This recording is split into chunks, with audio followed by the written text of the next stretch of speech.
The college football experience, USC Trojans 2024 season preview episode on the Sports Gambling Podcast Network is brought to you by Underdog Fantasy. You can win up to 325 times your entry with their brand new Pick 8.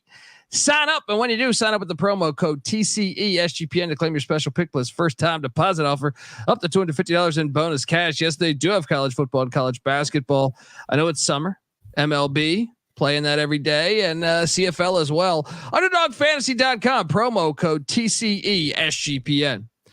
We're also brought to you by Rhythm. Build your own betting models using their AI betting engine. Claim your 7-day free trial period today by going to sportsgamblingpodcast.com/rhythm.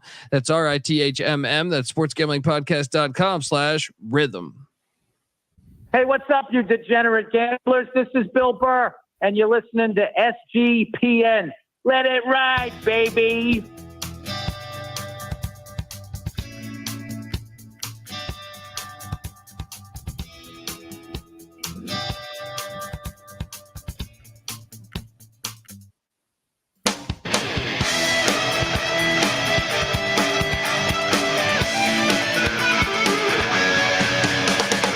Yes, yes, yes. Woo! Welcome to the college football experience. Southern Cal, USC 2024 season preview episode. Excited to talk USC football here, but it's an interesting crossroad, I would say, in the history of Southern Cal football because, well, all their success was in the Pac-10/Pac-12, and now they are joining the Big Ten. It kind of goes every which way. Like, I feel like last year the Pac-12 was actually deeper and better than the Big Ten, but the Big Ten's top heavy is probably better than the Pac-12's top. So it makes it very interesting as far as. I mean, the Pac-12 having the ceiling as high as they had it last year, I think was a bit of a new development. Previously, though, I think their floor had always been a little higher than the Big Ten's for the most part. I don't know. I mean, they've had some bad teams over the years. They have. But my problem is, and it's like there's a lot of dead weight in the Big Ten too, and there always has been. It's you know they've what I mean. They've had a consistent bad floor. The Big Ten has, and the Pac-12s has been up and down a little bit. Yeah. Fair. Folks, youtube.com/the college experience as we break down all 134 college football teams with an hour dedicated each and every team in the land. Freshly back from Mountain West Media Day. Excited to talk USC Trojan football here. If you're wondering who the hell you're listening to, that's fair. My name is Colby Swiggin, Database Dan, aka Pick Dundee. That's not a pick. This is a pick. He was raised in the land down under, where a man thinks on his feet, speaks with his fists, and lives by his wits. When Dundee happened, he was a superstar. I smoke and I drink and I don't have stress and I'm healthy. I am healthy. On that beer. I wonder if they're still the team with the most ever draft picks in the history of college football. They were like up to 2 or 3 years ago. Well, I don't think last year hurt. What did they have, like 7 last year alone? Fair, including the top pick in the draft. Yeah. And the great O.J. Simpson died. Patty C. Rest again, wherever you're going to rest. I'd say anyone rest in peace. I don't think you go to hell for stealing sports memorabilia. It's the only thing he's ever been proven guilty of. Folks, I am joined by my co-host. Give it up for former JMU Duke defensive back, the burrito eating, sideline kiss stealing, wheeling and dealing, Patty C, the place to be. Hi-oh, up. Let's get it going. Yeah, buddy. Potentially the most, as far as I know, the most draft picks in the history of the NFL has been from USC. A lot of people think it's Ohio State. A lot of people think it's Texas, Alabama. No, unless that's changed in the past 24 months, which I don't think it has. Somewhere high on the list of Heisman winners, right? Yeah, I think so, man. I think you got all that going. National championships, all those good things. Yeah, But man, can we talk about this era here? And I know I got slides here, youtube.com/the college experience. Get on over there, hit that like and subscribe button. But how do you think they will do in this new Big Ten? Because in general, I'm not talking this year.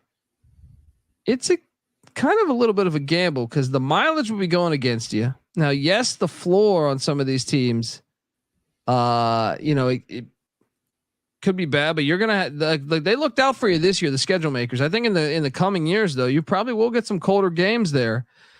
I don't know. Yeah, I mean, that is coming.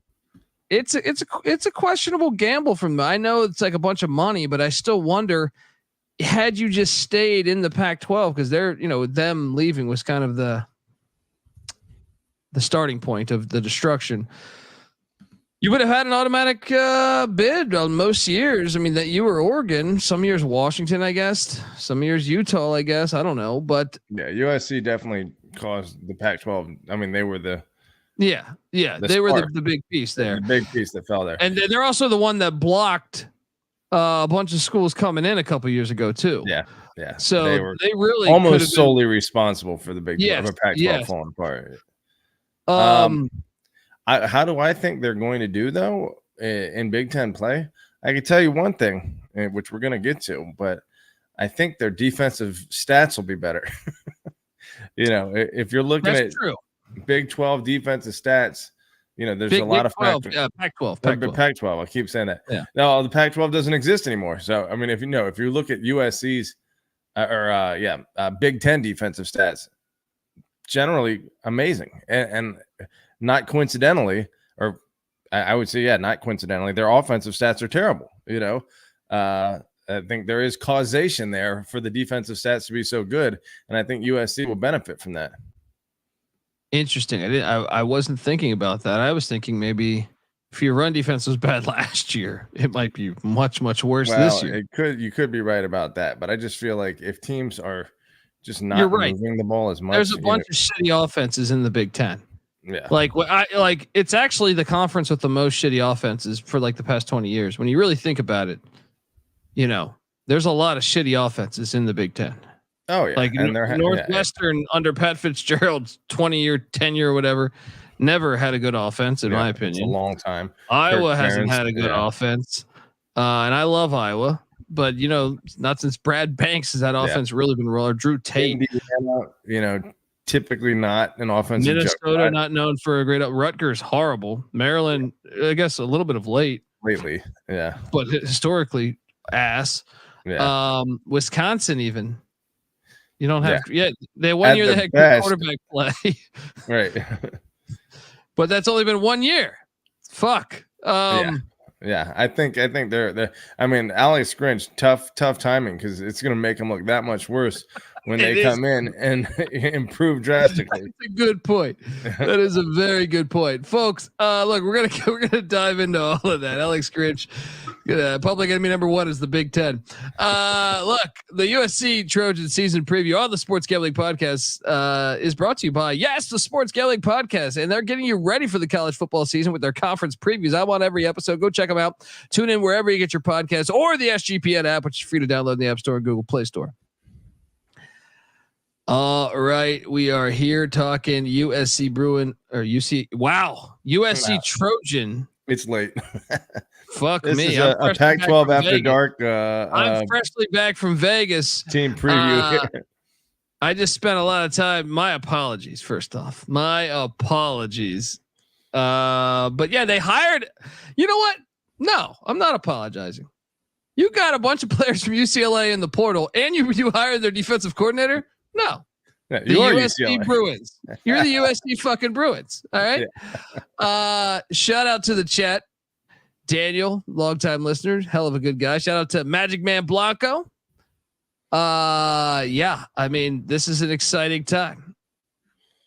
And where are you at with Lincoln Riley, man? Because look, we're a Mike Leach podcast. That was our guy. Yeah. I'm a Lincoln Riley guy. He was at East Carolina. That's my team. Yeah. But man, I am questioning if he'll even be there in 12 months, man. I mean, okay, let's talk about this. I mean, you can remind me what he did to ECU's offense, because I kind of have forgotten. But obviously, whether it be the coordinator, the head coach of Oklahoma, and then of USC, they have had an elite offense basically the entire time. At least at Oklahoma and USC, was he pretty damn effective as ECU's OC as well? He was. Yeah. We beat Virginia Tech those years. We had a high-powered offense, but I mean, the offense will be fine. But the problem is that's your head coach, and to me, in the Big 12, he was fortunate. He took over a fucking Cadillac, right? Yeah. Just Bob Stoops had that going, and Texas was a mess, right? Texas was a mess during his tenure, right? Yeah, that's true. I'm gonna pull up some stats here. Look at youtube.com/the college experience. Patty C, he's 5-1 against Texas in his career. He's 74-18 in 7 seasons, but 19-8 at USC. And he was just 3-2 against Kansas State, 3-2 against Iowa State. Now he was 4-1 in Bedlam, but damn if in the Pac-12 he isn't 0-5 against Utah, Oregon, and Washington. Yeah, Utah in particular, as you can see, 0-3. Well, he didn't play Oregon and Washington in year 1. I think that's something that matters, man. In year 1 at Oregon, at USC, when he was 11-3. But one of the things that stood out to me here in the Pac-12, since he joined the Pac-12, which obviously 2-year sample size, is like it didn't look like Oklahoma. They were a lot of close games, dude. Like I'm looking at the first year, like I said, their schedule avoided Washington and Oregon, which were both top 10 teams in year 1. But he's still, I mean, they lose to Utah twice in close game. Well, the championship game wasn't a close game, but they lost to Tulane, which is a horrible loss for USC. I mean, but you think about it, those are 2 1-point losses pretty much at the gun, right? True. Otherwise, that's a 12-1 first season. Well, but it's also, man, we watched that game at Oregon State. They got very fortunate to win that game at Oregon State. 3-point win there, 6-point win against Cal. What happened in that Oregon State game? Was that the one Oregon State was up big? Well, Branson basically gave away the game. Yeah, the Ben Branson. But dude, they beat UCLA by 3. They beat Cal by 6. They beat Arizona by 8. My point is, some of those teams are the dead weight of the conference, right?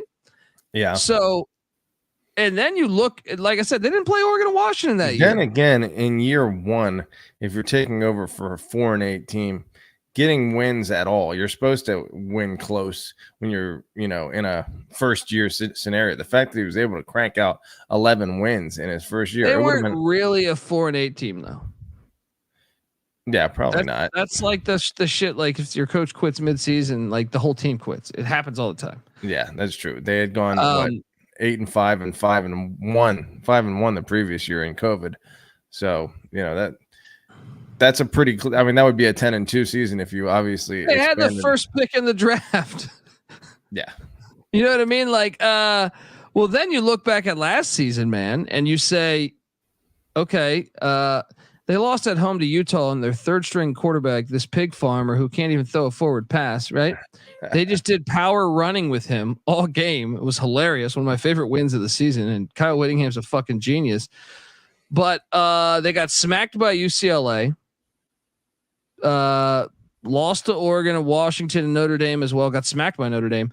Probably should have lost that Arizona game. We watched that one as they won in triple overtime, but just a 7-point win against Colorado, even though they were up more in that game. That was a domination. They let them get back into that. But you know what was not a domination was the Cal game. They probably should have lost that Cal game when they won 50-49 in Berkeley. If you remember that game, a fumble was all the difference in that game. That's what I'm saying, though, man. Is like they don't really pass the eye test to me. Well, I mean, look, they started the season pretty strong, 6-0.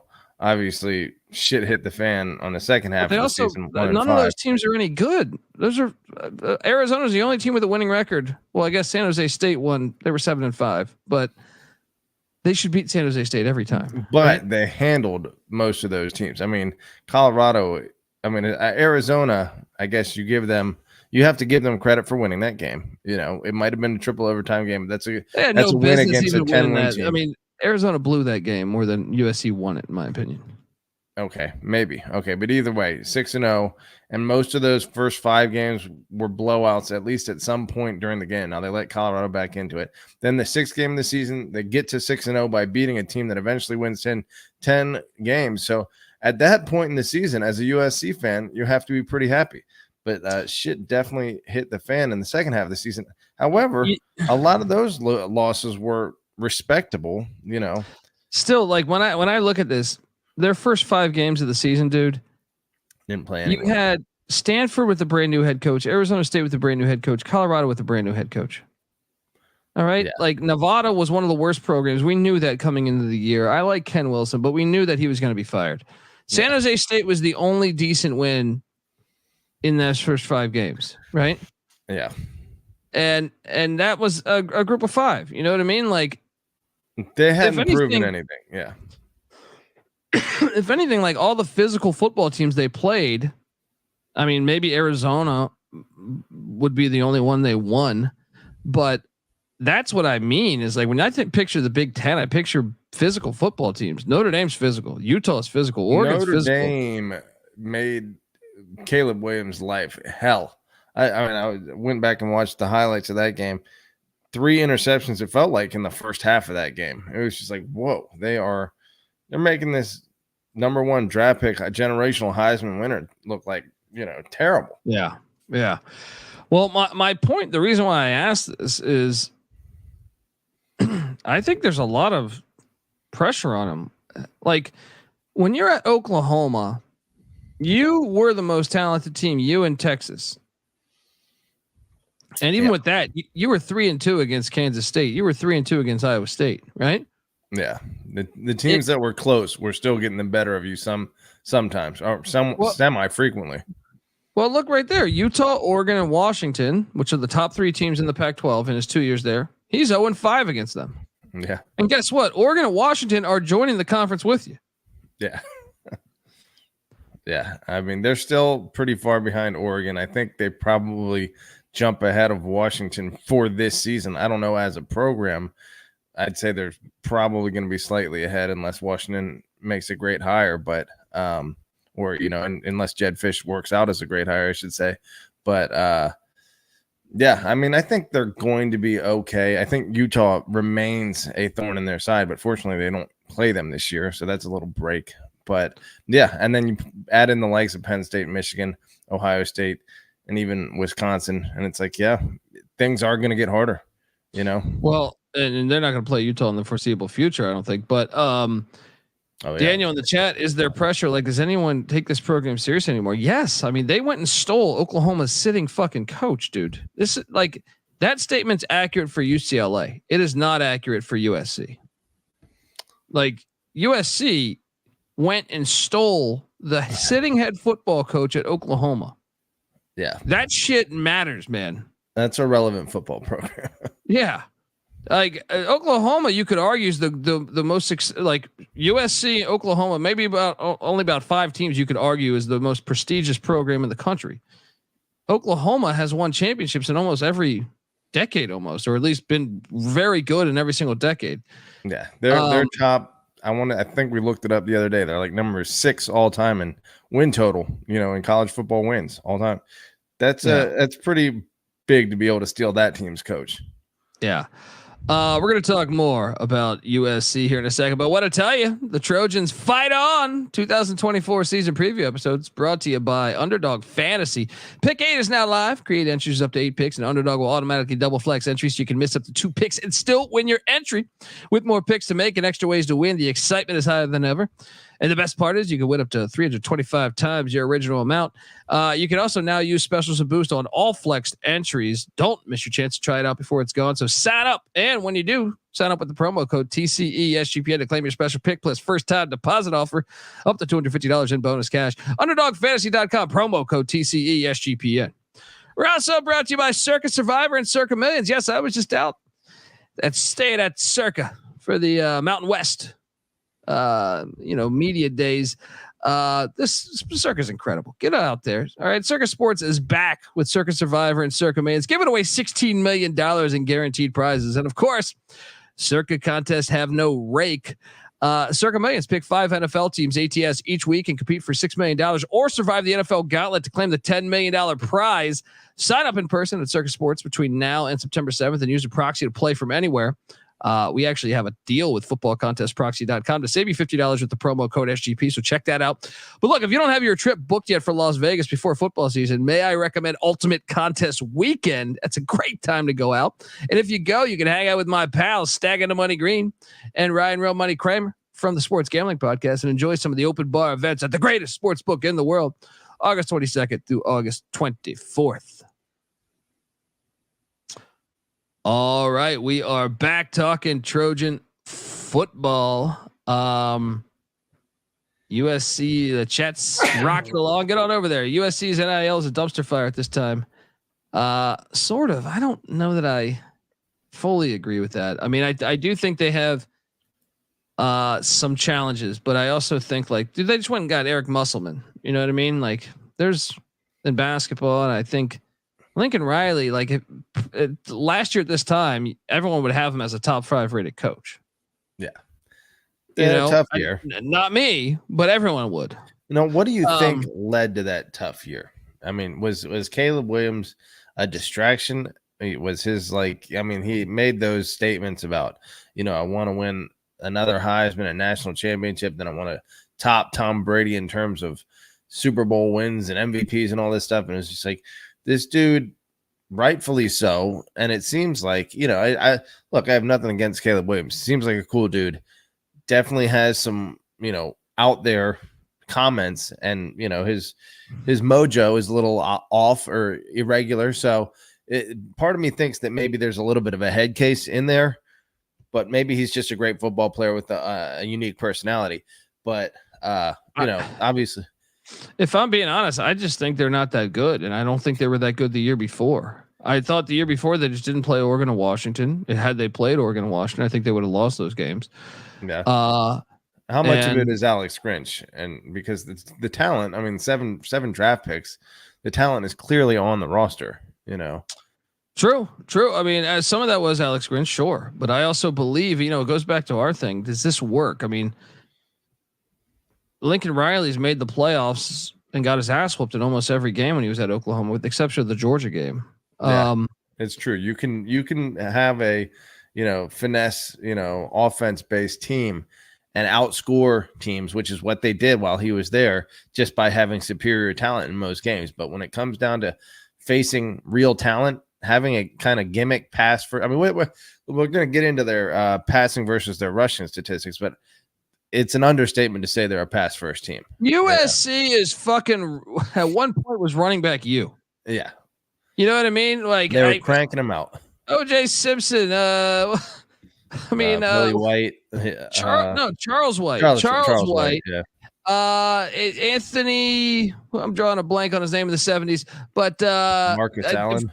Dude, I mean, everybody.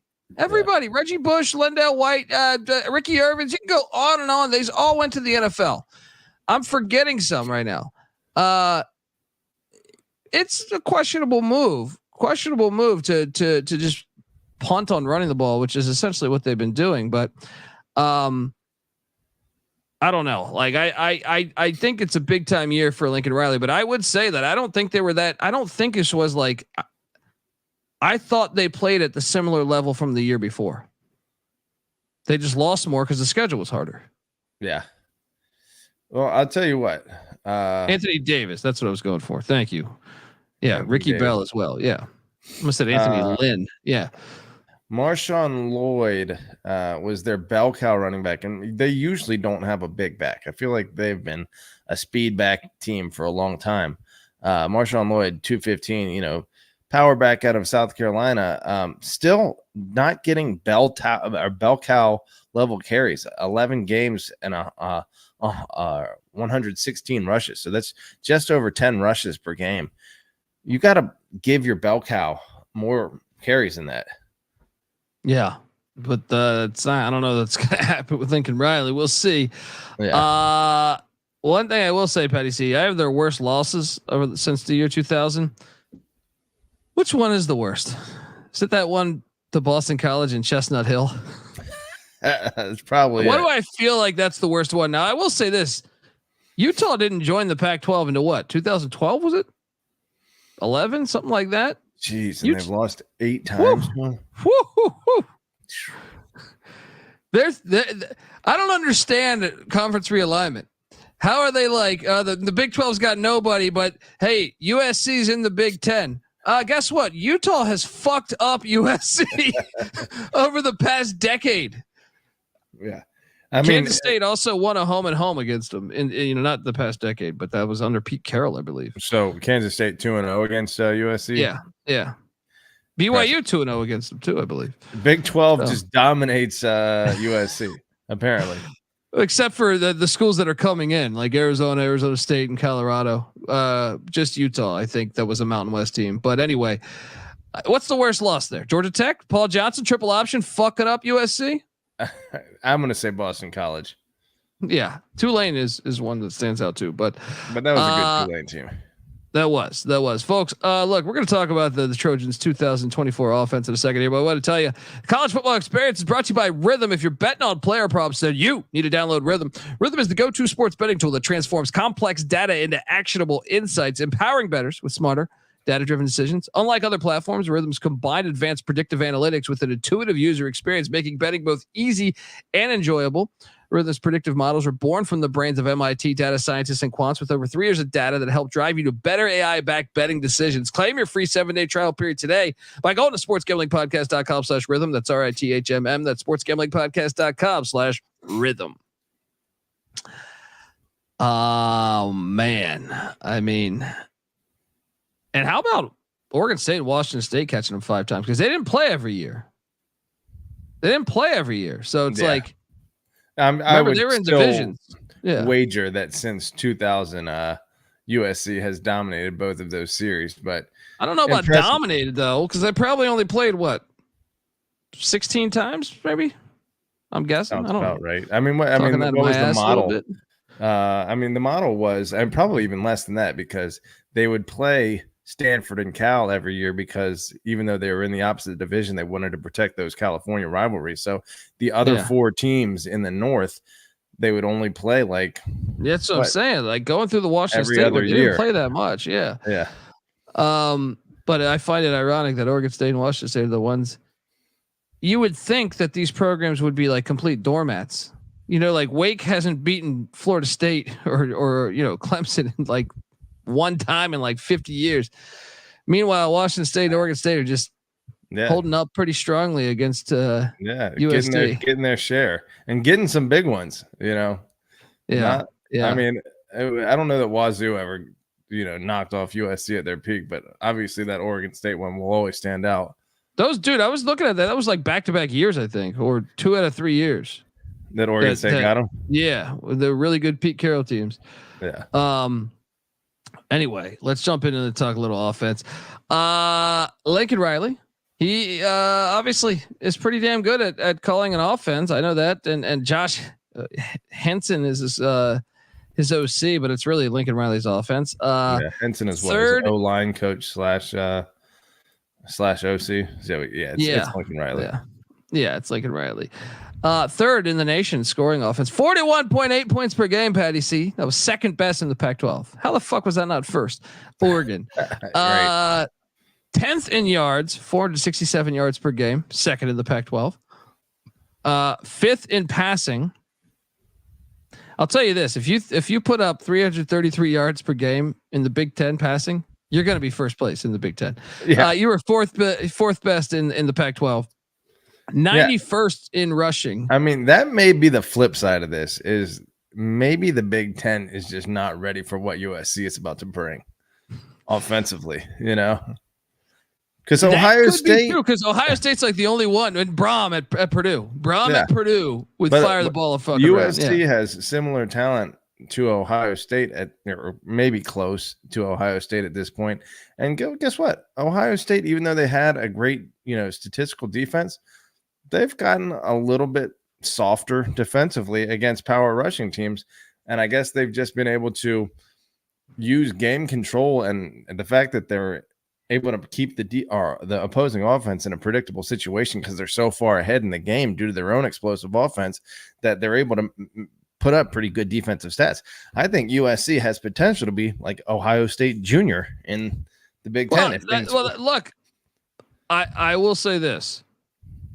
I think last year's Pac-12, like I said, 2 years ago's Pac-12, I actually think was really good too, but USC didn't play them. They only played Utah, right?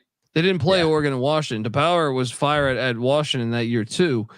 So I'm not going to use 2 years model. I'm going to say last year's model, the Pac-12 was way deeper to me than the Big Ten. And I mean like skilled quarterbacks at every fucking stop. You know what I mean? For the most part. We saw it on draft day, but you're not going to have that. And maybe you're right. You know, who'd you have last year? Deacon Hill starting, Weber State this year, or the Greek rifle at Minnesota, who's now at Rutgers. You had Evan Wimsatt. You had some shitty ass quarterbacks. So maybe this is. Maybe we're misreading this. Maybe he's just gonna dominate. If they go up, 14-0 in some of these games in the first quarter, those games are probably over. Yeah, that's true. That is very fucking true. And then they could just pin their ears back on defense and rush the pass, and and then again, the opposing whoever, Wisconsin or Iowa, is still just gonna run clock. But they're not going to catch up, Short of JJ McCarthy, were there any really good quarterbacks in the Big Ten last year? Like I recently watched the Penn State Ohio State game this right before I left for Vegas. Drew Aller was horrible in that game. Kyle McCord was all right, average, I guess. But my point is that who's good at quarterback in the Big Ten besides McCarthy, and he's gone. That's true.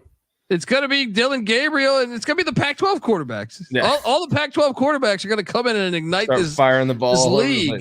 Either way, 91st in rushing, 7th best in the Pac-12. They have 4 starters back. Daniel Cady in the chat makes a good point. Nothing is over with USC's defense. True. They'll keep any team in the game. See Colorado last year. True, but Colorado. I mean, Shedeur Sanders is still better than every quarterback in the fucking Big Ten. Don't give up. That's what I mean. Good offenses. Colorado was the worst team. Look at the Pac-12 quarterbacks last year. Cam Ward was just the highest paid fucking transfer in the nation. All right. Yeah. So Washington State's 5-7 team, their quarterback was the highest paid quarterback in the portal. Right. Shedeur Sanders is projected top 10 pick. Yeah. Bo Nix was a top 10 pick. DJU is now at Florida State, who went undefeated last year. Yeah. Right? Everywhere you look, Penix was a top 10 pick. Caleb Williams, first pick in the draft. Noah Fafita was Alabama wanted Noah Fafita. Yeah. And he turned him down to stay at Arizona. Utah had the pig farmer, but at the Cam start Rising of the was season, injured. Yeah, Cam Rising was there. Yeah. It's pretty remarkable how good the quarterback play was. 4 starters back on offense. I mean, Miller Moss is going to be the quarterback. We'll talk. They brought in Jayden Maiava from UNLV. I was just talking to a UNLV beat writer, and I thought they'd be devastated by that news. Didn't seem to be the case, actually. But they do return 3 on the offensive line, and then how do I pronounce his name again? Zachariah Branch. That guy's a fucking stud. Yeah. They need to find ways to get him the ball, and they'll be fine on offense. What were his numbers last year, Zachariah Branch?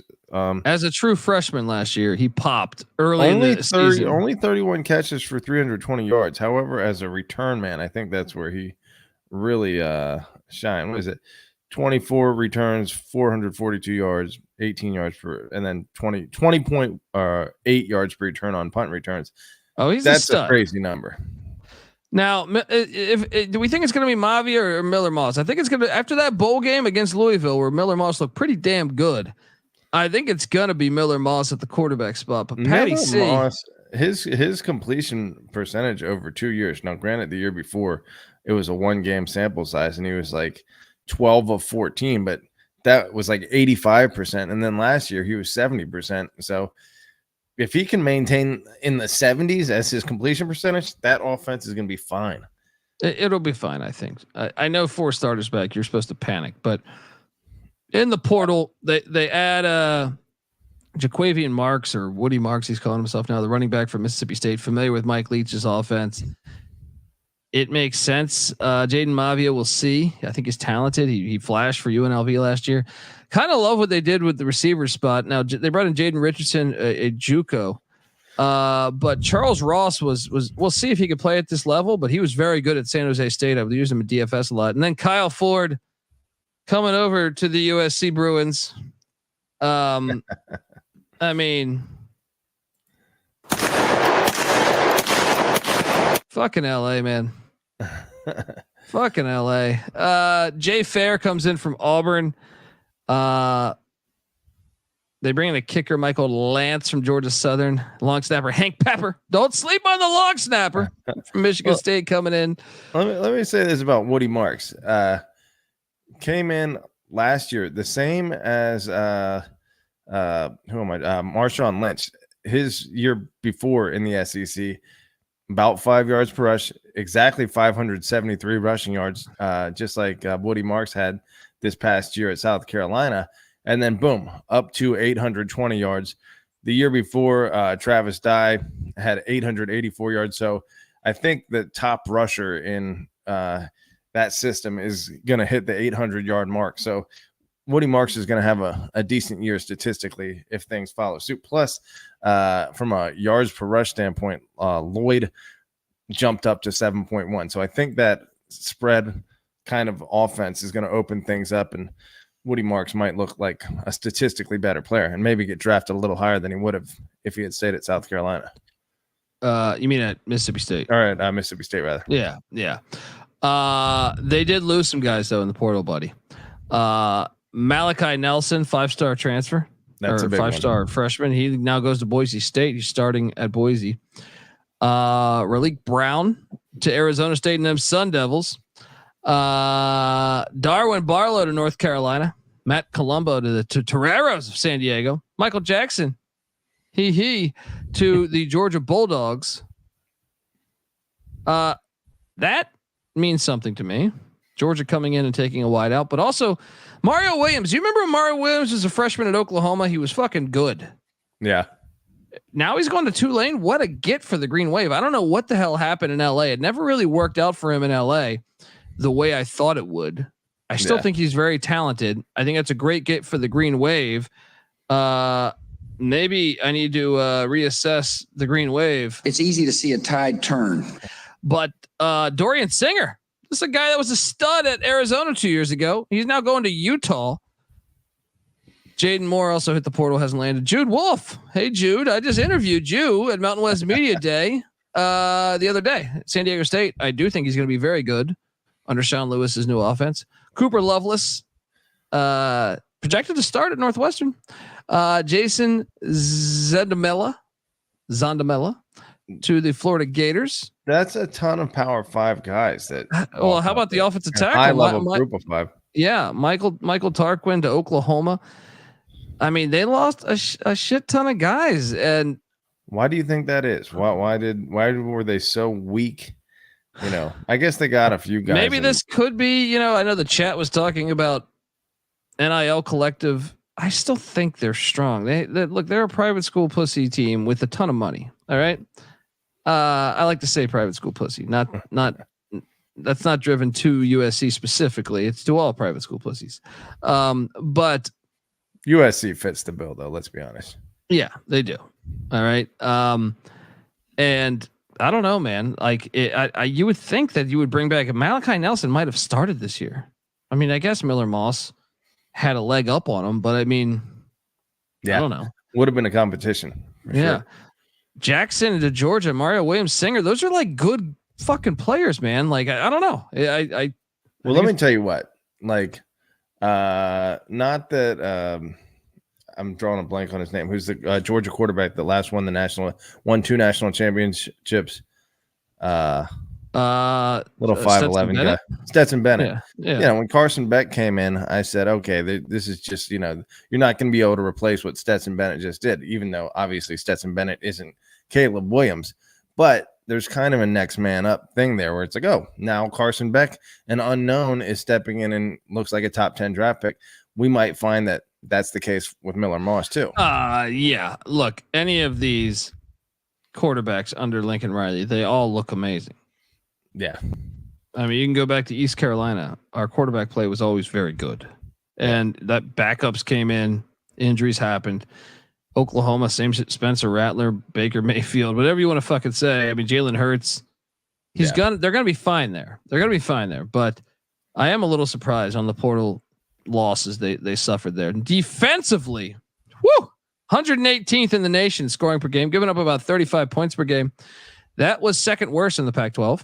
Even Colorado will have better defense than USC. It's a sad state of affairs from a statistical standpoint. USC was also 116th in yards. That was second to last in the Pac-12. They did have a decent pass defense for Pac-12 standards. They were right around. Oh, actually, no, they were seventh. That for some reason I was thinking there was 14 teams in the Pac-12. There was only 12. So no, they were a bad defense in the Pac-12 when it came to pass defense too. They were 101st nationally in pass defense. Rushing, they were 116th in rush defense. The worst rushing defense in the entire Pac-12, Patty C. Teams average almost 187 yards per game against them. Whew. Wait, were there only 12 teams in the Pac-12? Yes. There always has been. Wait, what are you talking about? Why am I thinking there was 14 at one point? I'm getting all confused with the numbers. Patty C. Well, I don't get. Yes, the Pac-12 actually always lived up. The Pac-10 and Pac-12 always lived up to their team name. Yeah, change the numbers at the appropriate time. I can't talk. But this defense, they were ass. They go out and they hire UCLA's. The USC Bruins. You hire DeAnton Lynn coming in. Yeah. DeAnton Lynn coming in, and 4 starters back. Bear Alexander. I know they had talked about he would potentially leave in the portal, but no, they paid him. The money was talking about that in the chat. They bring back Jamil Muhammad on the defensive line. Mason Cobb, the linebacker that had previously been at Oklahoma State. He transferred to USC last year. So this is year 2 with Mason Cobb. Jalen Smith also back at the nickelback spot, and punter Eddie Zaplicki is back as well.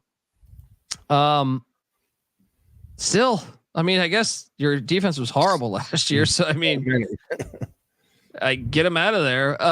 In the portal, they did lose some guys. I talked to Jeff Tedford about this because he got a couple guys from going to Fresno.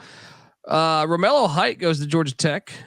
I think the big one here is Damani Jackson to Alabama at the corner spot. Yeah, he was a big recruit, like French 4-star, 5-star corner. Yeah, Tackett Curtis going to Wisconsin. They're on the schedule. Sierra Wright. Corey Foreman was like the number 1 defensive end in the country coming out of high school, if I'm not mistaken. It didn't quite pan out there for him. I heard though that he was balling in some spring games at Fresno. So really? Keep an eye out. All right. Word at Mountain West Media Day was he looked pretty damn living good up to that name. Yeah. But it's a lot of losses, man. But I guess if the defense was ass, get him out of there. Well, and the other thing, DeAnton Lynn.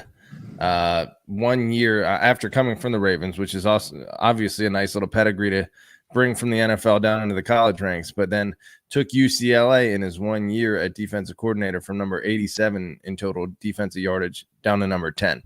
You'd like to see a similar jump for USC, hopefully. True. Fan. And I think their whole season rides on that. They did go out in the portal and they had Nate Clifton from Vanderbilt, who's penciled in to be a starter. Gavin Meyer from Wyoming. Wyoming's been very good on the line of scrimmage ever since Craig Bowl went there, really. Bringing in they grabbed Oregon State's starting linebacker and starting safety. That helps. But also the USC Bruins went out and got John Humphrey from UCLA and Kamari Ramsey from UCLA. Fuck's going on here? Fucking L.A.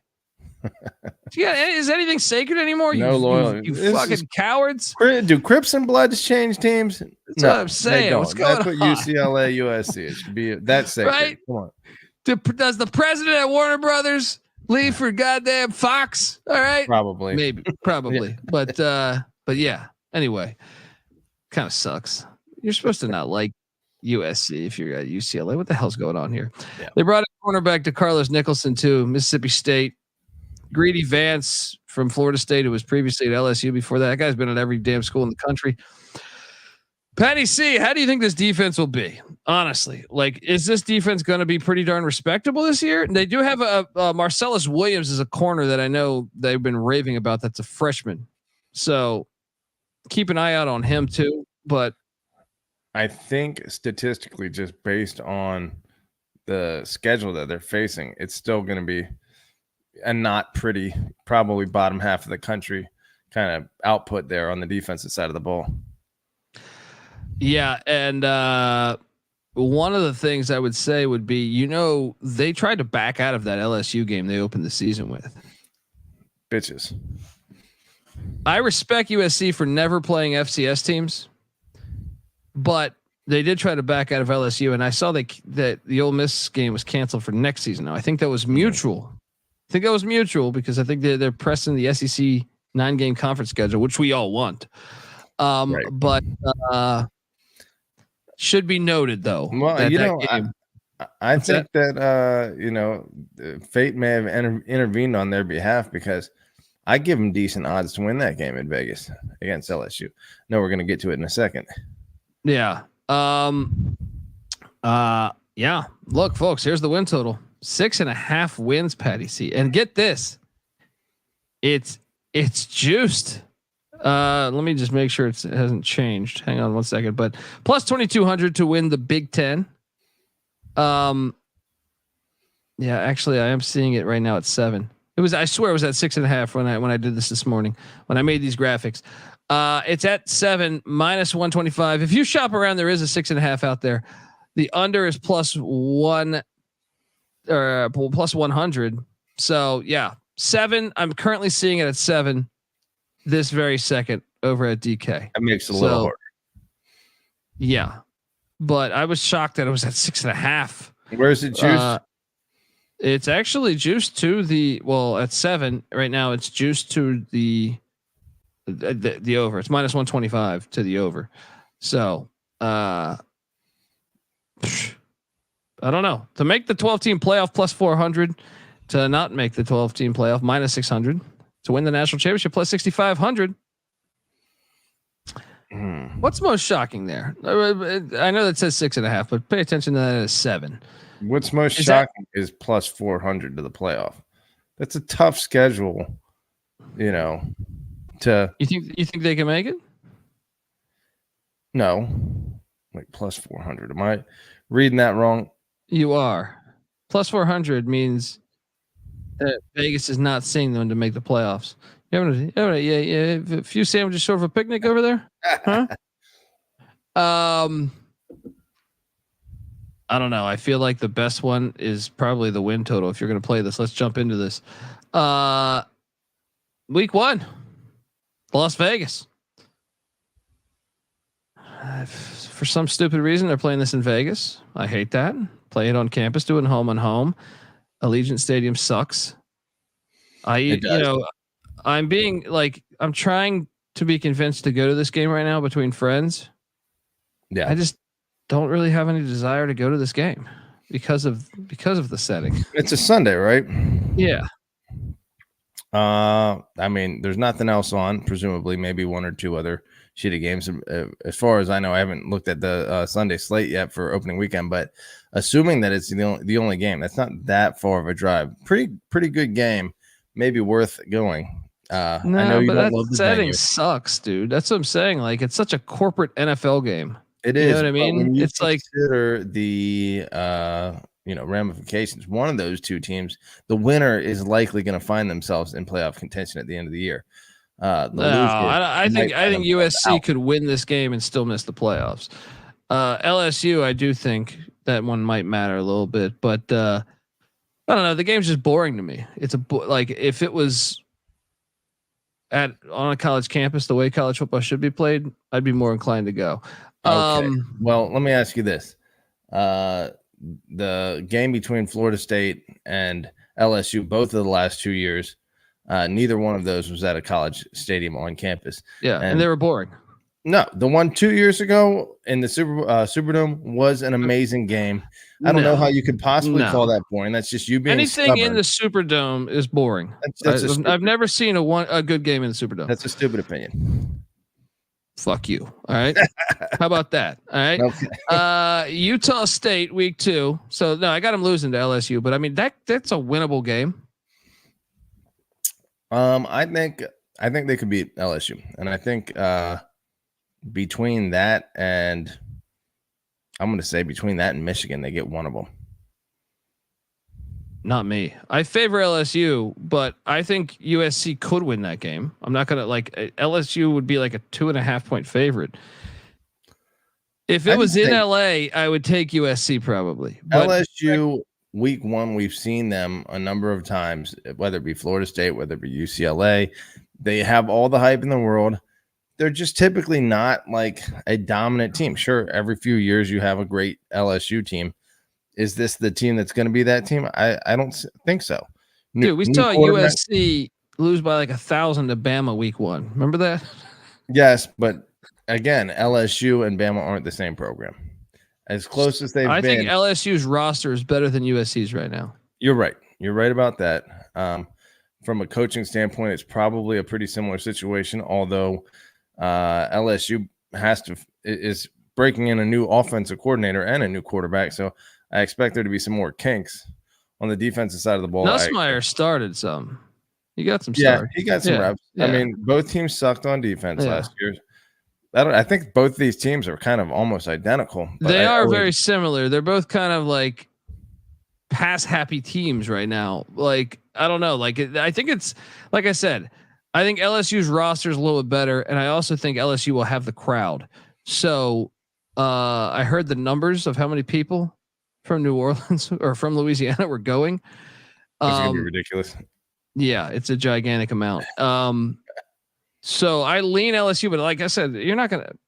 Now, the Michigan game, I do think they will lose. But this one, it wouldn't shock me if SC won this game. It's just, to me, I favor LSU by 2.5 or so. I don't even know what the spread is right now, but I could see them being dogs in both the LSU and the road trip to Michigan. But I still think they're probably good enough to get. It's not a guarantee, but I would lean that they get one of those two. Because Michigan's in a big transition season too. Oh, but their defense is really fucking good, and their physicality, man. Yeah, they're like Utah. They're like Utah. Like they're gonna fuck up USC. It's gonna be a much tougher game for them than the LSU game is. If I had to pick one that I think USC is gonna win, I give USC like a 52-48 edge over LSU in my mind.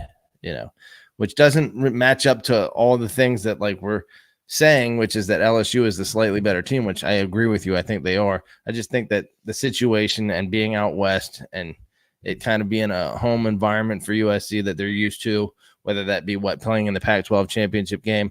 Once. Yeah, that's true. So I don't know. I just think it's just, geographically that's a factor. Even if LSU brings the bigger fan base, I could be full of shit, but some part of me wants to lean USC, so I'm going to take them in that game against LSU. I mean, look, it wouldn't shock me if they beat LSU. I just think I got to favor LSU coming into it. So I will say 1 and 2. They beat Utah State. Nate, I will say this though, if you're a Utah State fan, Nate Drilling, I just interviewed him. He's the new interim head coach, Jerry Kill guy. I think it might be a blessing in disguise for the Aggies.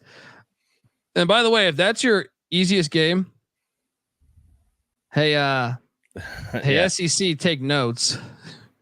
Yeah. Please. We should Or do this. USC, take notes of the SEC No, schedule I model. want good games, man. And Of course you do, but you see these teams Furman want to win. and Florida playing, I get annoyed. I want to see if Utah State's your worst opponent. That's a team that made a bowl last year. Anyway, so I got them 1-1. You got them 2-0 to start, and you have them losing to Michigan. I have them losing to Michigan, so I have them 1-2. Yeah. Then Luke Fickell and Wisconsin come to town. I'll tell you this, man. If they're 1-2, like I have them projected, there's a shit ton of pressure on this game. Then I'll take them to beat Wisconsin. But I'll tell you this, man. If they're 1-2, that game becomes super tense. I think because you start off 1-3, and then you got to go to Huntington Bank Stadium there in Minneapolis because Minnesota is a physical team. Yeah. Say what you want about Minnesota, like they're not, the greatest team. But I tell you this. They run the fuck out of the ball. And if USC doesn't have that run defense fixed, Minnesota can deal them a body blow.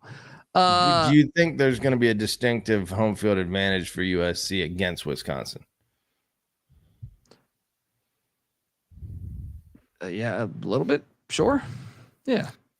I mean, clearly the weather is going to be fine in all likelihood. And so I think obviously that favors USC, but the dairy raid, if that has developed, then maybe it helps Wisconsin's offense too. But who knows the dairy raid better than? I don't know. I favor USC at home in that game. I'll go USC at home there too. So you got them at 3-1. I got them at 2-2. Buddy, I got Minnesota beating them. It could happen. Now they are lucky it's October 5th. They are lucky it's October 5th. But I think Minnesota's physicality is going to be a problem for them. Give me Minnesota. I mean, look, maybe I am vastly. I feel like I am vastly overrating USC, but still, they're just a far more talented team than Minnesota. The road spot there is tough. It's going to be a lit environment in Minnesota, and USC does have massive question marks. But so they're probably going to lose one of these games that I would favor them in. But in a one-off scenario, I have to favor them over Minnesota. So you have them at 4-1. I have them at 2-3, and now Penn State comes to town. I think they beat Penn State. I can't trust James Franklin on the road in a big game. Now, Penn State's running back's very scary to the USC rush defense. This is one you worry about because Penn State's running backs are fucking studs. But I'll take USC at the Coliseum. I'm inclined to take USC here too, but I'm creeping up on the point where they're due for a second loss. I'm going to give them the USC game, and then, just on probability alone, I'm going to have them go and drop the Maryland game. Wow. It won't necessarily be the Maryland game, but I just can't see them starting off. What would that be? 6-1. Yeah, I don't have them. I got them beating Penn State and Maryland though. Yeah, I would have them beating Maryland, in an individual game. So I won't say Maryland specifically, but by this point they'll have 2 losses. I have them with Minnesota, Michigan, and LSU 3 losses at this point. Then they host Rutgers. I have them beating Rutgers. Yeah. Although I'm hearing a lot of big talk about Rutgers this year. Still in LA, don't see it happening. But I heard one prognosticator throwing 10 wins out there for Rutgers. Was that me and NC Nick this morning? Did you guys? Dude, that schedule's fantastic. Yeah. That's the only game that Rutgers for sure will be a dog, I think. But you can make a case that Rutgers just off the schedule. It's still Rutgers. You still have the Greek. Oh, I know that. I'm just saying it's worth the sprinkle just because the schedule's the best you've ever seen in the Big Ten. But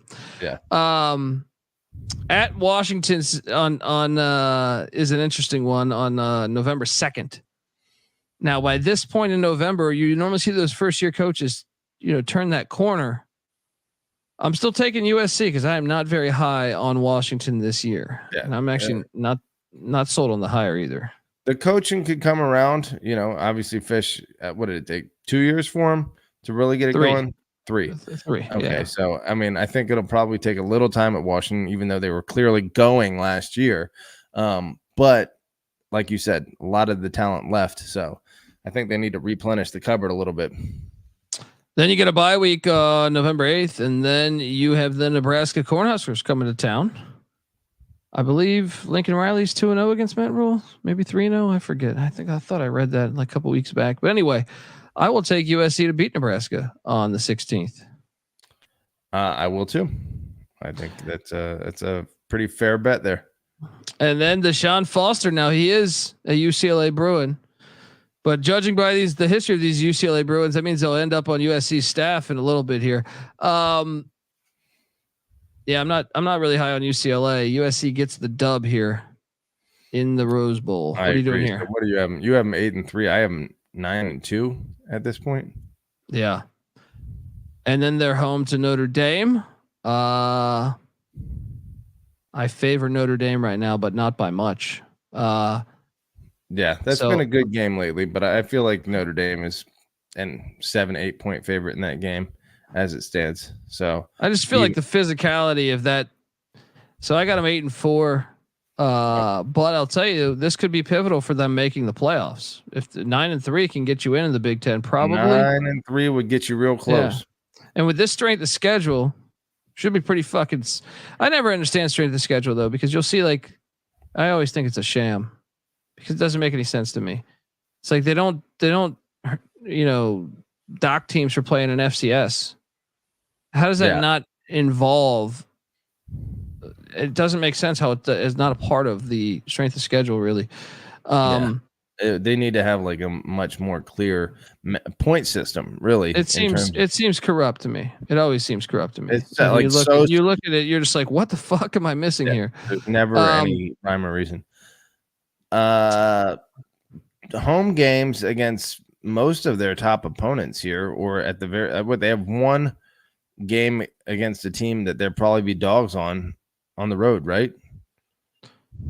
I think they'll be dogs, at Michigan, and I think they'll be maybe Washington. No, Washington lost everybody. I mean, maybe if USC is terrible, but Washington lost everybody. I just can't. One game where you're the road dog, okay, and then how many either neutral site or home games would you say? They're a 6-point dog currently on DK to LSU. LSU. I would take the points if I would take the 6. Yeah, me too. I'm taking money line, like I said. Penn State, they could be dogs to Penn State. They could be. Right that's now, about it. Notre Dame and Penn State. That would be the only possible ones. Dogs. Yeah, at home. Yeah, I think I'm on the over. I feel decent about it because I think they could, dude. If they beat LSU, then we're talking about them potentially winning 9-10 games.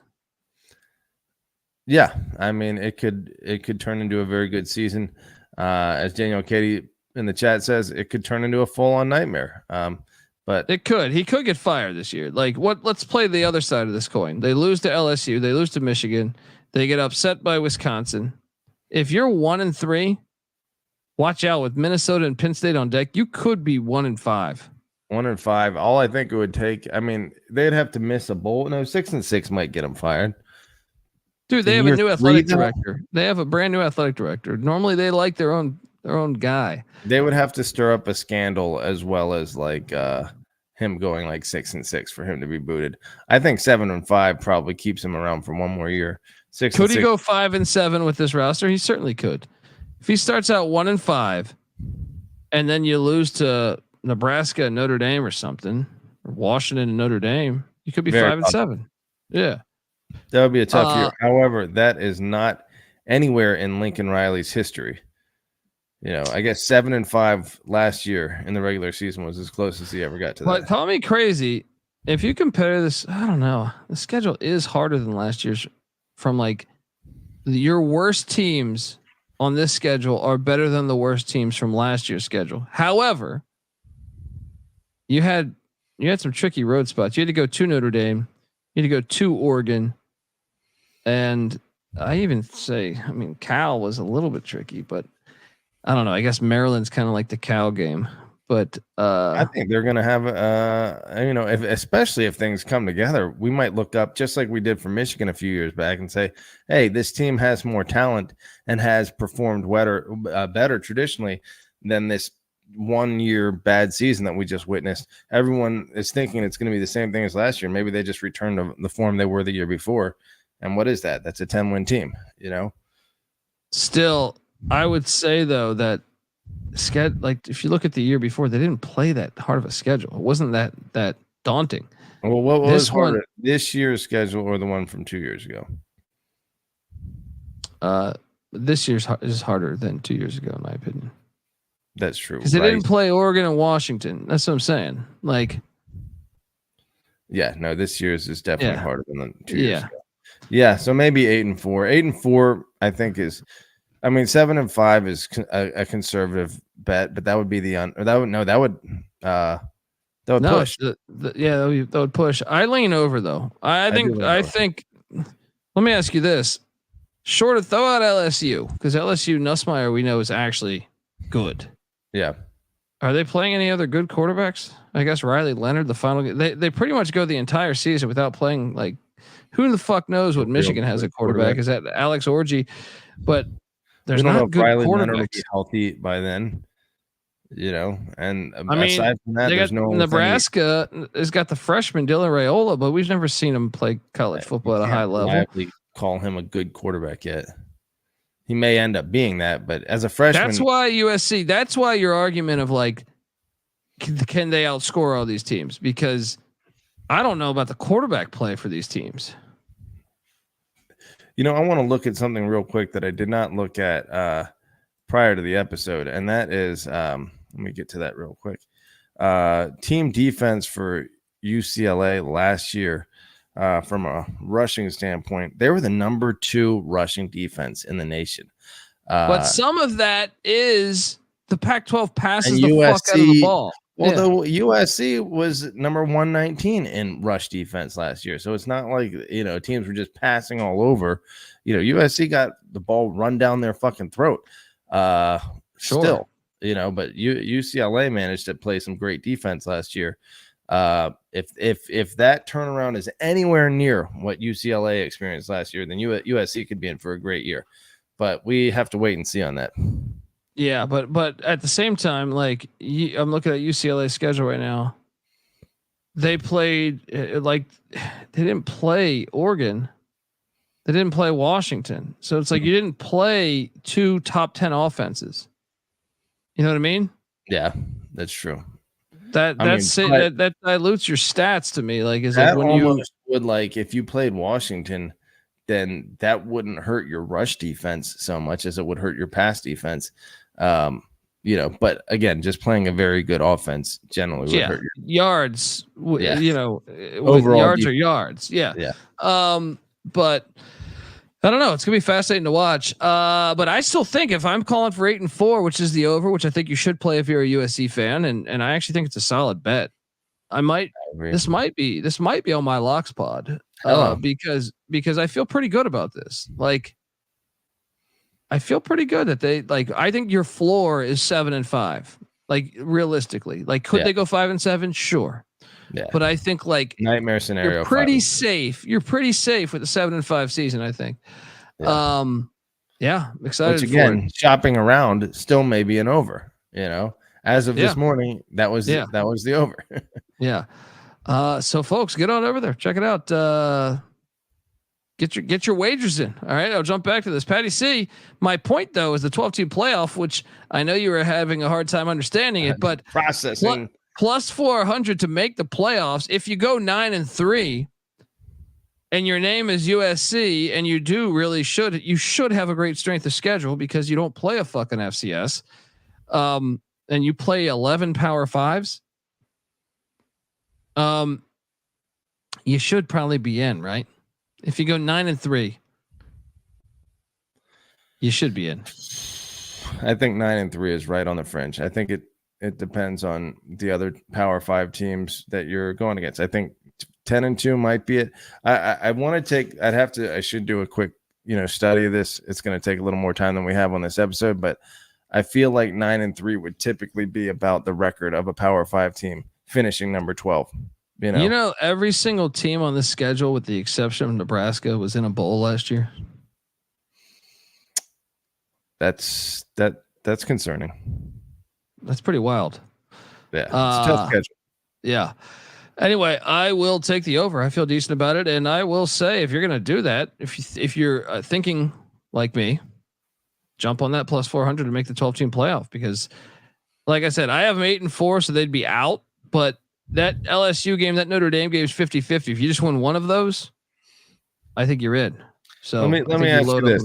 I'm going to throw some shade at you real quick. Sure. How many times have you bet on LSU in the season opener?